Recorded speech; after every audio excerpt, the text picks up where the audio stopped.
Na berma da estrada, à direita da coluna, uma série de trincheiras individuais meticulosamente construídas, todas elas com itinerário de fuga para a floresta.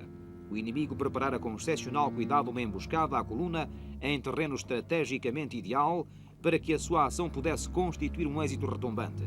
Não aproveitou o seu trabalho. Mais uma vez, a tática adotada pelo comando deu excelentes resultados. Velocidade no avanço, flagelação das matas pelas armas pesadas a alguns quilómetros para o interior.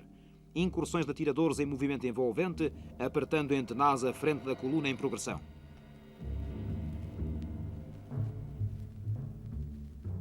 À custa de muito trabalho, as viaturas iniciaram a passagem de um pequeno ribeiro onde a tropa se refrescou.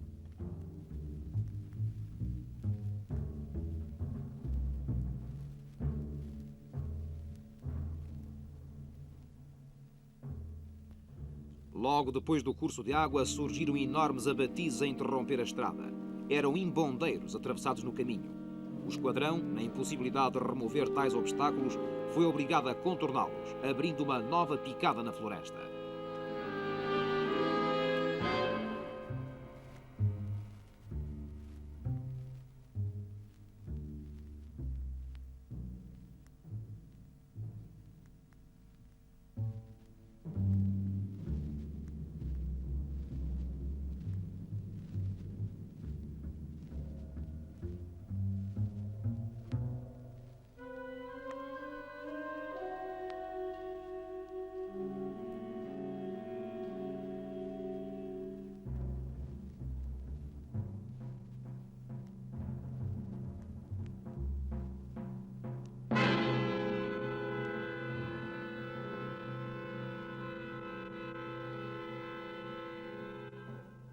Tudo sucedeu repentinamente. Eram 15 horas do dia 3 de agosto. O inimigo atacou a 6 km de Sala.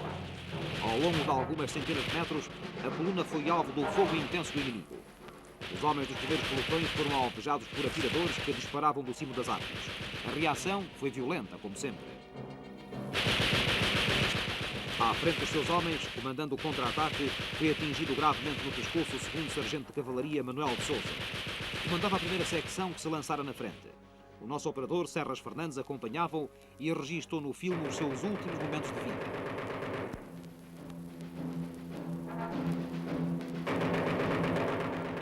Debaixo do fogo, o ferido foi ainda socorrido pelos companheiros e pelo médico. Mas pouco depois, Manuel de Sousa morria. Dera aos seus homens o exemplo da mais indómita bravura frente ao inimigo. Calma e friamente, sempre os conduzira no bom combate. E no bom combate cairiam mais tarde, para sempre, alguns dos seus homens, dominados pelo exemplo de herói do chefe morto pela pátria.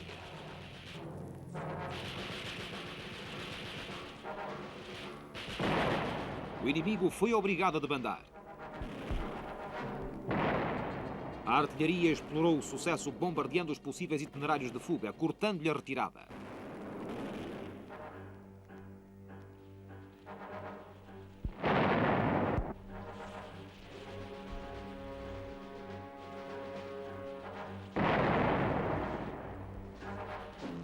Após o combate, aos soldados extenuados pelo esforço dispendido foi ordenada a preparação dos habituais meios de defesa e a unidade bivacou. A aeronáutica, mais uma vez, veio apoiá-los. Enormes aviões do tipo Nor-Atlas lançaram víveres, agasalhos e calçado. A pouco mais de 1 quilómetro de Quimazang, referenciado anteriormente como um dos pontos de apoio logístico do inimigo, passou-se a noite de 3 para 4 de agosto.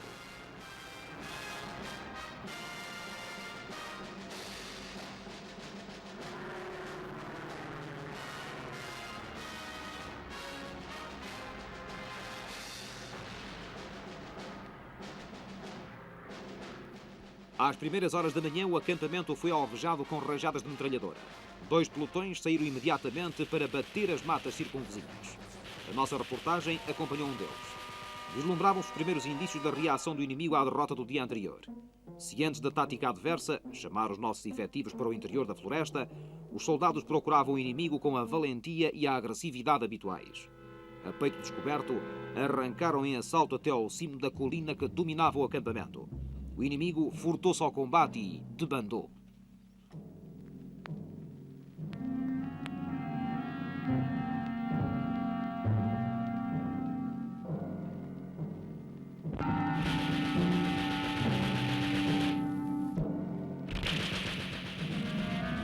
Senhores espectadores, estamos na região de Zala, hoje domingo, dia 6 de agosto.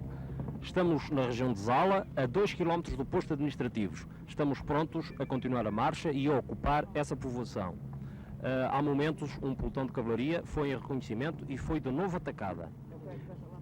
Foi atacada a coluna e teve 2 feridos, felizmente ligeiros. Vamos conversar aqui com o soldado 169, um dos feridos, o popular Moraria. Oh, Moraria, 169. Você vai falar para a Rádio Televisão Portuguesa. Foi apanhado um bocado assim de surpresa. No entanto, conte-nos como foi, faz a favor. Eu ia na viatura e soltei para baixo da viatura, para a beira da estrada. E quando fui então atingido por um tiro de canhangulo. Foi canhangulo, com certeza? Foi, sim, senhora. Então foram uns estilhaços. Feriu aí no nariz e nas costas ainda. E nas costas e no braço. E furou-me o cantil e feriu também um colega meu no nariz. Cortaram a ponta do nariz. Você está bem disposto? Eu estou sempre bem disposto. Bem disposto sempre. E pronto. E disposto para ir para a frente também. Muito bem, sim senhor. Doutor, quer dizer qualquer coisa para a televisão? Sim senhor. Estes 2 feridos são mais 2 homens a juntar aos bastantes que já temos. Andam à volta de 16 ou 18. Felizmente feridos sem gravidade, aos quais tem prestado, dentro do possível, os primeiros socorros, desinfetando, retirando os estilhaços. Todos, de uma maneira geral, são feridos sem gravidade, alguns dos quais foi necessário evacuar, mas não há nenhum em perigo de vida. Muito obrigado, Sr. Doutor. No dia 7 de agosto, manhã cedo, o Esquadrão de Cavalaria 149, refeito de tantos dias de luta extenuante, lançou o ataque a Zala. Com emoção, a coluna ultrapassou o local onde o sargento Manuel de Sousa foi morto. Aí, o inimigo flagelou as viaturas, mas sem convicção. Depois de uns momentos de vigilância, continuou o avanço. As primeiras ruínas da localidade destruída ficaram para trás. Atingiu-se uma encruzilhada da estrada. A coluna dividiu-se. Um pelotão foi ocupar o posto administrativo de Zala. Os outros acamparam no planalto que domina Quimazanga. Os bandoleiros já não ofereceram qualquer resistência. Os indícios da sua organização militar desapareceram. Os morteiros ainda abriram fogo contra uma senzala que incendiaram.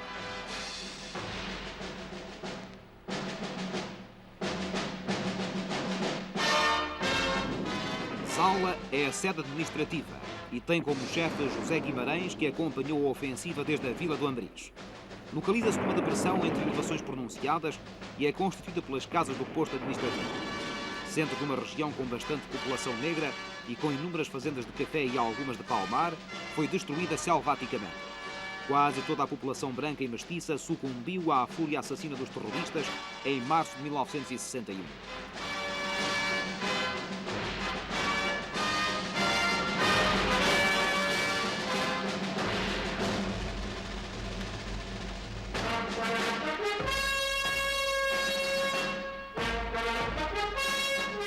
O esquadrão formou em frente daquelas ruínas enegrecidas que representavam um sofrimento horrível e selvageria enorme.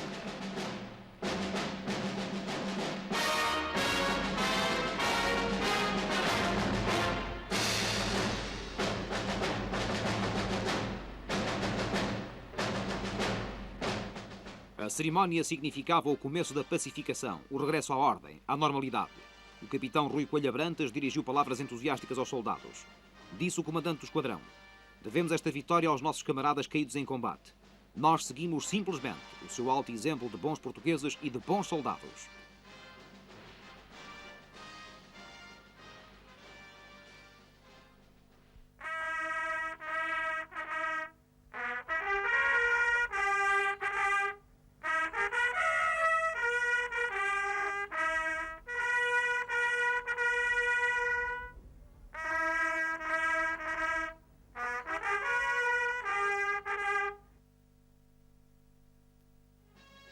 Os soldados regressam. Nas suas feições refletiam-se a satisfação e o orgulho. Estava finalmente desimpedido o caminho para a última arrancada. Nambuangongo encontrava-se a 40 quilómetros.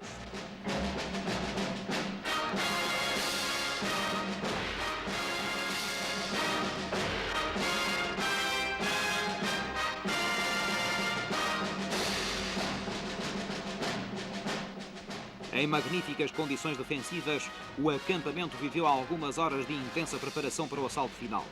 A construção de uma rudimentar pista de aterragem de 50 metros ocupou os soldados até ao meio da tarde. Aviões de reconhecimento prontificaram-se a descer no Planalto e a remuniciar os efetivos da coluna.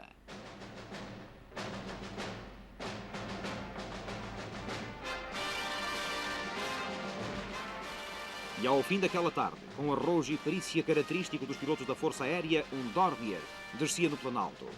O entusiasmo foi delirante. Os ocupantes do pequeno aparelho foram aclamados. A bordo veio o comandante dos Dragões de Luanda e 3 cunhetes de munições. Minutos depois, numa dramática reunião de oficiais, ficou decidida a marcha para Nambuangongo.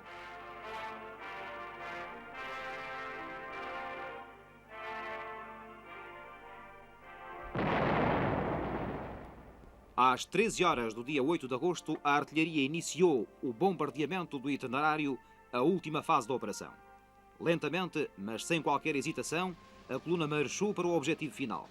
Foi uma sortida audaz, só possível de concretizar a um comando que deposita confiança absoluta em si e nos seus homens, que os considera aptos a acompanhá-lo na audácia, porque sempre lhes incutiu o espírito dos grandes cometimentos.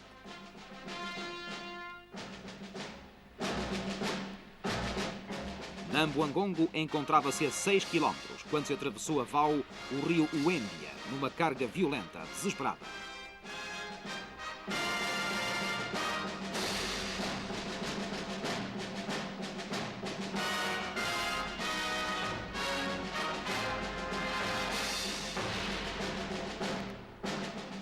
Nas 41 horas de luta contra dificuldades sem número, numa zona infestada pelo inimigo, abrindo caminho durante o dia e durante a noite, não houve um momento de descanso. E quando surgiram as primeiras casas de Nambuangongo, os homens do esquadrão estavam completamente esgotados. Eram 9 horas do dia 10 de agosto. Os homens do batalhão de infantaria 96, que ali chegaram horas antes, receberam o esquadrão de maneira delirante.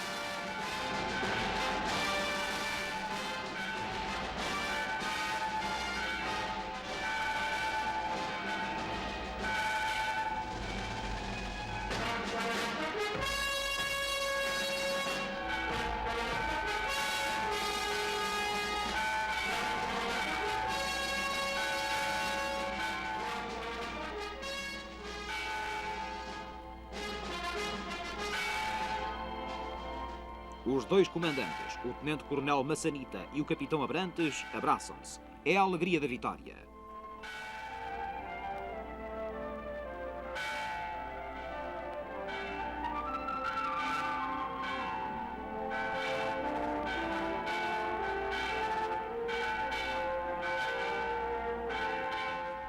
Em Nambuangongo, o primeiro a fazer a barba foi o nosso repórter, Serras Fernandes.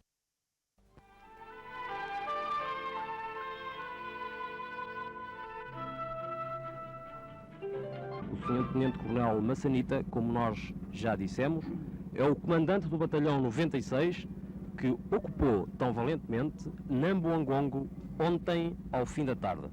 Sr. Tenente-Coronel, algumas palavras para os nossos espectadores que esperam com tanta expectativa o que nos poderá dizer. Neste momento de certa emoção, é que ainda lembramos os momentos vividos na última arrancada para Nambuangongo, eu dirijo-me a todos os bons portugueses da metrópole, das ilhas adjacentes e das províncias do ultramar, para que todos juntem os seus esforços no sentido de que todos lutem como têm lutado os meus bravos, que mercê do esforço extraordinário, da abnegação, de espírito de sacrifício e de valentia mostrada em todos os momentos, têm levantado bem alto o nome de Portugal. Nós viemos para cá caloiros, mas as circunstâncias de cá ensinaram-nos a combater. E de facto, os meus rapazes têm dado provas bastantes de que têm sabido combater e de tal forma que em todas as ações em que eles entraram, temos afirmado bem alto o nome de Portugal. Os nossos antepassados deixaram-nos uma herança. Portanto, cabe a nós deixar também aos nossos filhos e aos nossos netos a mesma herança. Portanto, desejamos que Angola, onde, graças ao terrorismo, que ela seja pacificada com o esforço de todos, para que tenhamos o prazer de deixar aos nossos filhos e aos nossos netos uma Angola bem portuguesa.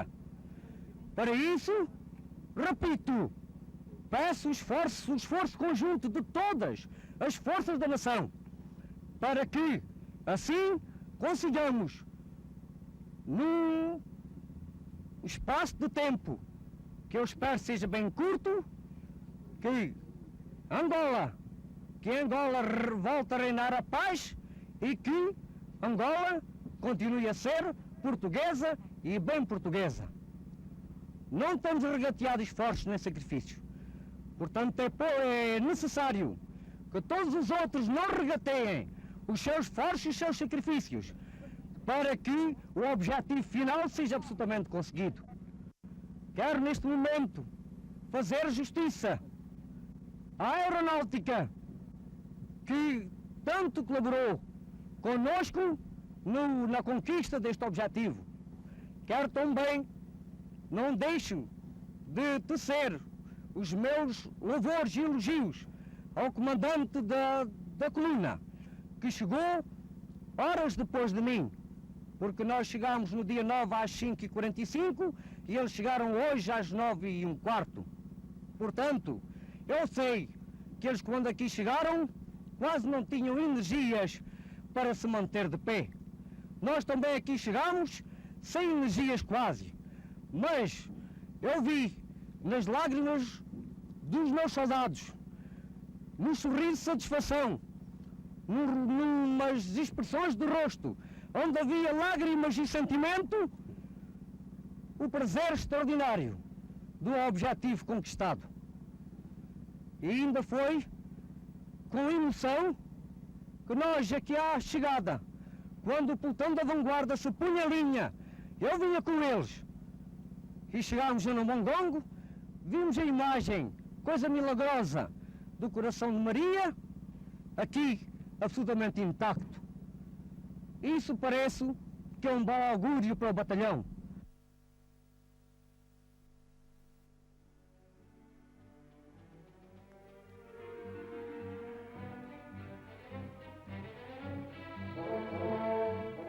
Depois, a bandeira nacional foi içada em Nambuangongo.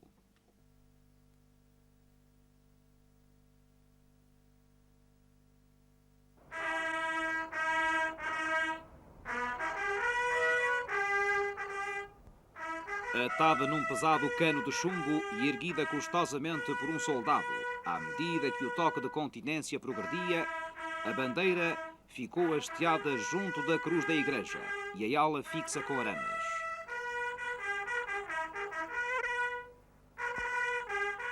Esta é a história da grande arrancada.